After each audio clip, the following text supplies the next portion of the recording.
obtain the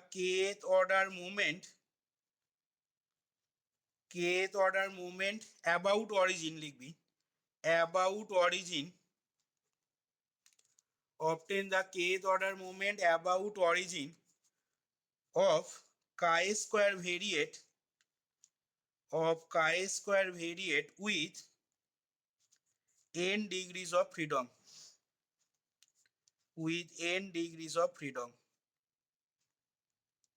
আচ্ছা তাহলে দেখ এখানে কিভাবে বেরোবে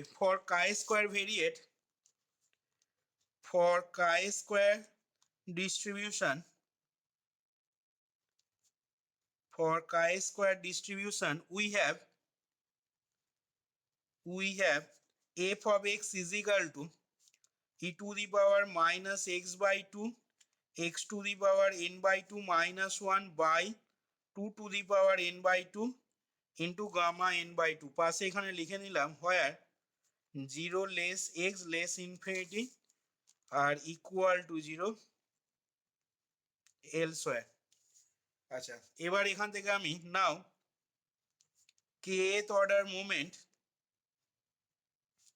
kth order moment বার করছি about the origin তাহলে kth order moment about the origin is তাহলে দেখ সেটাকে লিখতে পারবো expectation of e to the power capital X to the power k সমান এটা হয়ে যাবে 0 to infinity x to the power k e to the power minus x by 2 x to the power n by 2 minus 1 by তলায় হয়ে যাবে 2 to the power n by 2 gamma n by 2 into dx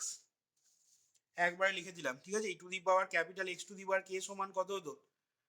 না এটা সমান এর আগের লাইনটা যদি লিখতে চাস এর আগের লাইনটা হবে integration 0 to infinity x to the power ছোট হাতের x to the power k fx dx এবার এই লাইনটা থেকে এই লাইনটা আসবে fx এর মানটা বসিয়ে আচ্ছা এখান থেকে পরের লাইনে আমি কনস্ট্যান্ট টার্মগুলোকে যদি বাইরে বার করে দিই তাহলে দেখ জিনিসটা আসবে এরকম 1 by 2 to the power n by 2 gamma n by 2 হলো ইন্টিগ্রেশন 0 to infinity আচ্ছা এটা পড়ে থাকবে তাহলে দেখ x to the power k e to the power minus x by 2 x to the power n by 2 minus 1 dx এবার আমি এখানে পুট করে নিচ্ছি দেখ যে put x by 2 is equal to z তাহলে dx টা হয়ে যাবে দেখ 2 dz লিমিটটা একই থাকবে তাহলে এখান থেকে পেয়ে যাচ্ছি দেখ 1 by 2 to the power n by 2 gamma n by 2 আচ্ছা এটা হয়ে যাবে দেখ integration 0 to infinity e to the power minus z into আচ্ছা এখান থেকে দেখ পাবি x মানে হচ্ছে 2z তাহলে 2z to the power k মানটা বসালাম into 2z whole to the power এইখানে মানটা বসাবো এবার 2z whole to the power n by 2 minus 1 into dx মানে আবার 2dz দেখ আচ্ছা তাহলে এখান থেকে দেখ পরের লাইনেতে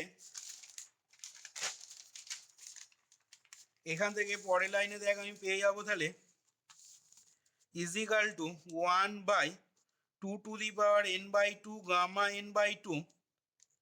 আচ্ছা এখান থেকে দেখ আসবে 2 to the power k R 2 to the power n by 2 minus 1 এর সাথে 2 গুণ করলে হবে 2 to the power n by 2 তাহলে এখানে উপরে অ্যাকচুয়ালি আসছে দেখ 2 to the power k plus n by 2 দেখ তো 2 to the power k plus n by 2 হচ্ছে 0 to infinity z is equal to 0 to infinity e to the power minus z z to the power k ঠিক আছে z to the power k আর হবে into z to the power n by 2 minus 1 dz দেখ তো এরকম লেখা যাচ্ছে কিনা তাহলে এখান থেকে দেখ 2 to the power n by 2 এর সাথে এটা আবার কাটবে তাহলে পড়ে থাকছে দেখ 2 to the power k by gamma n by 2 integration 0 to infinity ভেতরটা পড়ে থাকবে e to the power minus z এটা হবে z to the power k plus n by 2 minus 1 dz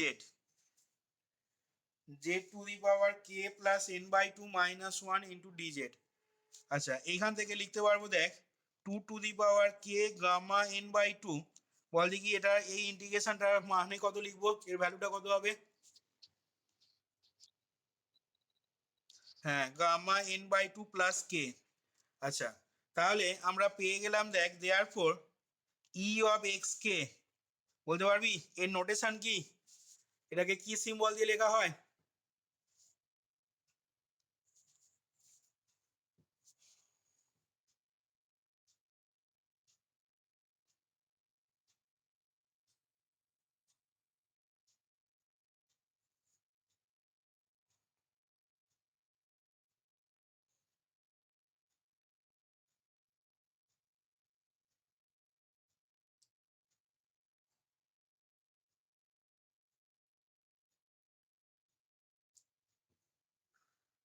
কিরে এটাকে কি সিম্বল দিয়ে লেখা হয় আর বলা যাবে না?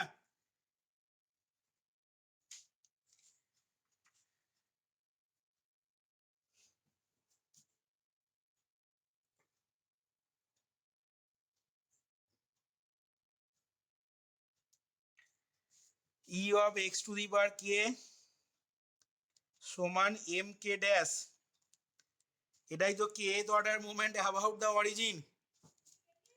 সমান, তাহলে পেয়ে যাচ্ছি আমরা two to the power k gamma n by two gamma n by two plus k. এখান থেকে বার করে নিচ্ছি therefore m one dash সমান two by gamma n by two, আর এটা হয়ে যাবে gamma n by two plus one.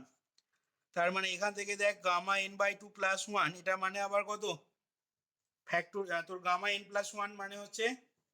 N gamma N. তাহলে এটাকে লেখা যাবে দেখ two by gamma n by two, এটাকে ভাঙলে হবে n by two gamma n by two. তাহলে এখান থেকে কাটাকুটি হয়ে পড়ে থাকলো এন, এম ওয়ান ড্যাশটা মিনটা পেয়ে গেলাম দেখ এন।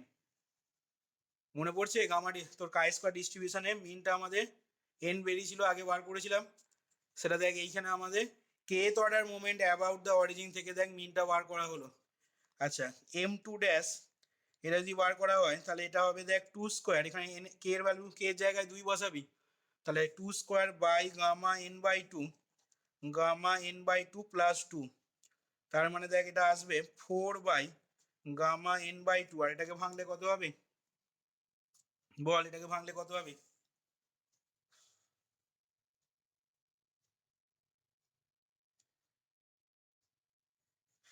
আর বলার ক্ষমতা নেই। এটাকে ভাঙলে হবে n by two plus one into n by two into gamma n by two. তাহলে এখান থেকে পেয়ে যাচ্ছি four into n by two plus one into n by two, তার মানে চলে এলো n into n plus two. M two ড্যাশটা পেয়ে গেলাম, ঠিক আছে। তার মানে সেকেন্ড অর্ডার মোমেন্ট পেলাম about the origin. M two dash মানে সেকেন্ড অর্ডার মোমেন্ট, এটা হচ্ছে মানে first order moment about the origin. আর একবার এম থ্রি ড্যাশটা যদি বার করা হয় তাহলে হবে কত না two cube by gamma n by two, আর এটা হবে gamma n by two plus three. তার মানে এখান থেকে যেটা আসবে eight by gamma n by two, আর gamma n by two plus থ্রিটাকে ভাঙলে কত হবে না n by two plus two n by two plus one n by two into gamma n by two, n by two plus two